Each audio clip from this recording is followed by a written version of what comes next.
What's going on, Big Blue Nation? It's your boy Big Blue Steph back at you with another video. First and foremost, definitely want to send prayers up for Mr. Damar Hamlin. That was definitely a tough and scary scene to witness as we're watching it all live. And, I'm glad we're hearing reports that he's doing better, but we'll continue to pray through so that, he makes a full recovery. And, anyone else who was affected, between family members, teammates, other teams, anyone watching, that's pretty traumatic. But it's kind of good to see that, Saints like he's doing better. Of course, still in critical condition, but looks like he's trending upwards. So we'll continue to pray for the best on that one. But going back to the topic at hand, y'all, Big Blue Nation, clinch the 6th seed, playoffs are in hand. Hopefully we get another shot at Minnesota and show them what happened a couple weeks ago was no fluke, and actually we should have beat y'all. We left a lot of plays on the table, and if y'all see us again, it's gonna be a problem. We've opened up the offense a little bit more. The defense is coming together. We're getting healthier each and every week. O-line is starting to play a lot better. We're getting healthier. Neal is starting to, looks like he settled in a little bit more. Left guard situation is pretty stable. Keep Feliciano focused. Glowinski, consistent. And Andrew Thomas looks like he's, Mr. Consistent right now. So we're good.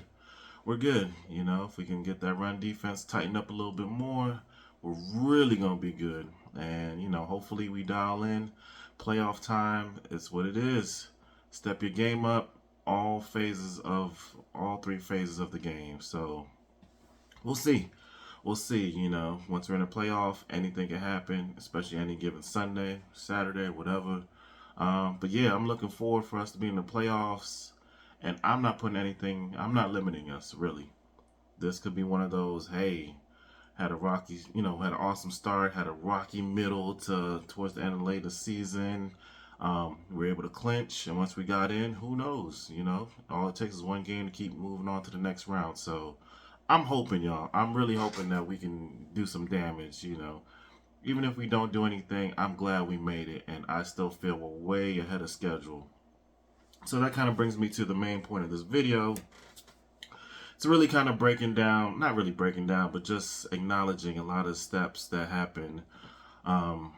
First and foremost, once again, this is videos ago, but I said, thank you, Joe Judge, for that 11-minute rant about a bunch of bull, and you lost your so hey, thank you, because you set all this stuff in motion. I mean, who would have thought this year, a year from last year, last year, I mean, we looked like we were going to be in the toilet for the next 4 to 5 years, but here we are. What is it, 5-1 in the playoffs and ready to do some damage. So I'm happy. Fan base is majority happy. We've kind of settled in, and the main thing was, we established a coach and a GM on the same timeline who were willing and want to work together, and already have a established relationship. So that was the best thing. So this is piggybacking off my early video back in April, I think, of last year. The Schoen Daboll era began, and things just have been on the up and up since. We were blessed. Gettleman messed us up on a lot of things, but he did leave some pieces, so we'll give him credit. DJ, Saquon, AT, Xavier McHenry, he did us right with that. I don't know how much was that, Joe Judge, whoever, scouting department, but we got left with a couple good building blocks and pieces, so that's cool. And he was able to actually trade down and get us another top 10 pick, so we had the 5th pick, Kayvon Thibodeau, and we had 3 tackles to choose from initially. We went with who was kind of best left on the board, Evan Neal. I think he's going to be a stud. He's going to continue to get better and grow. So building pieces, we got our D-line stud, we got our O-line stud, and we can build from there, continue building, because we had some pieces already. So that makes things even better. On top of that, we didn't go crazy because we couldn't go crazy in free agency. So that was a big change from 6 years ago when was it McAdoo took over, and we were really pushing to, make a move. Eli's last year, and we're really trying to see if we can push anything out, and mixed results. We spent a lot in free agency, and we really had to deal with that. Um, Still feeling the last repercussions of that, but I think we're through that.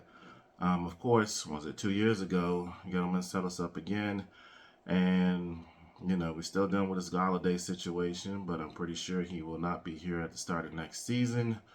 So that'll be good.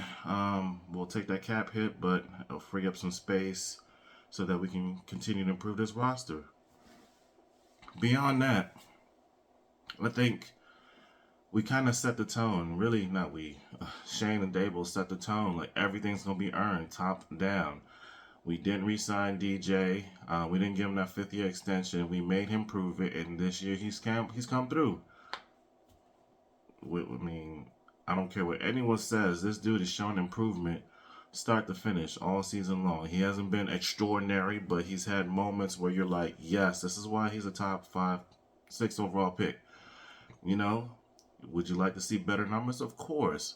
Has he shown he can manage the game? Have you shown he could put the team on his shoulders?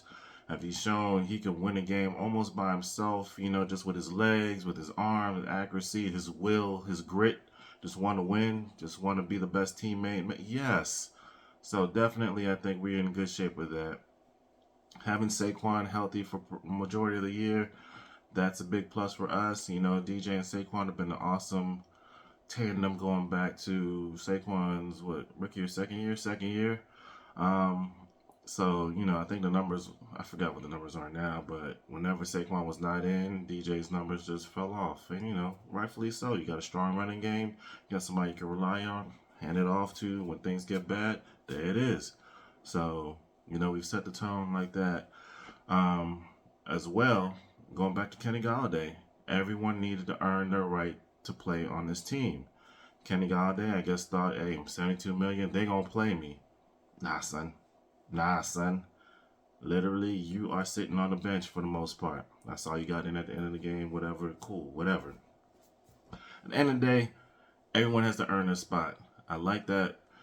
Blake Martinez, as a fan favorite as he was, and hard worker and thumper and this and that, he didn't fit the scheme, and we weren't going to pay for somebody who didn't fit the scheme when we could have, and we knew he was injured. So it's like, hey, we got to cut the ties, which was cool. Bradbury, that was another tough one. I'm sure everyone didn't like it to go down. I didn't like it going down per se, but I understood why. And you have to trust this new GM, this new coach, this new regime, and they had a way of how they wanted things to play out, and then it was. Bradbury, you're making like 21 mil or whatever it was, or some crazy cap number for us to not really know if we're going to compete this year. Hey, 9-5-1 right now, right? 9-5-1, I think it is. Without him, if he was there, what would he be? What would we be? Still maybe 9-5-1. Hey, addition by subtraction. We getting it done, Hopefully Flott steps up throughout this playoff run. I'm claiming a playoff run, so, have a Dory back, Flott steps up. Hopefully that can phase Darnay Holmes out, because, this dude, to me, just doesn't bring much value to us overall. He makes little plays here and there if it's just a straight tackle, off the run, quick out, but, if he's in coverage, it's a problem. It's a problem. We all know it. We all see it. So, that's another reason, I'm just happy that we've stuck the course. We didn't get overly anxious, at the trade deadline. We didn't do a whole bunch. We got rid of Tony, yet another person. Hey, you got to earn a play. You're injured, you're not injured. You're going to be available, you're not. You learned the playbook, didn't you? You're here for your team, you're not? No. Okay, we don't know what you're doing. You got to go.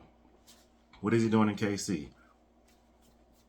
I think he has 1 touchdown. What else? When's the last time he played? Did he play this past week? I don't know. I don't care. He's not on this team. Cool. Deuces, bro.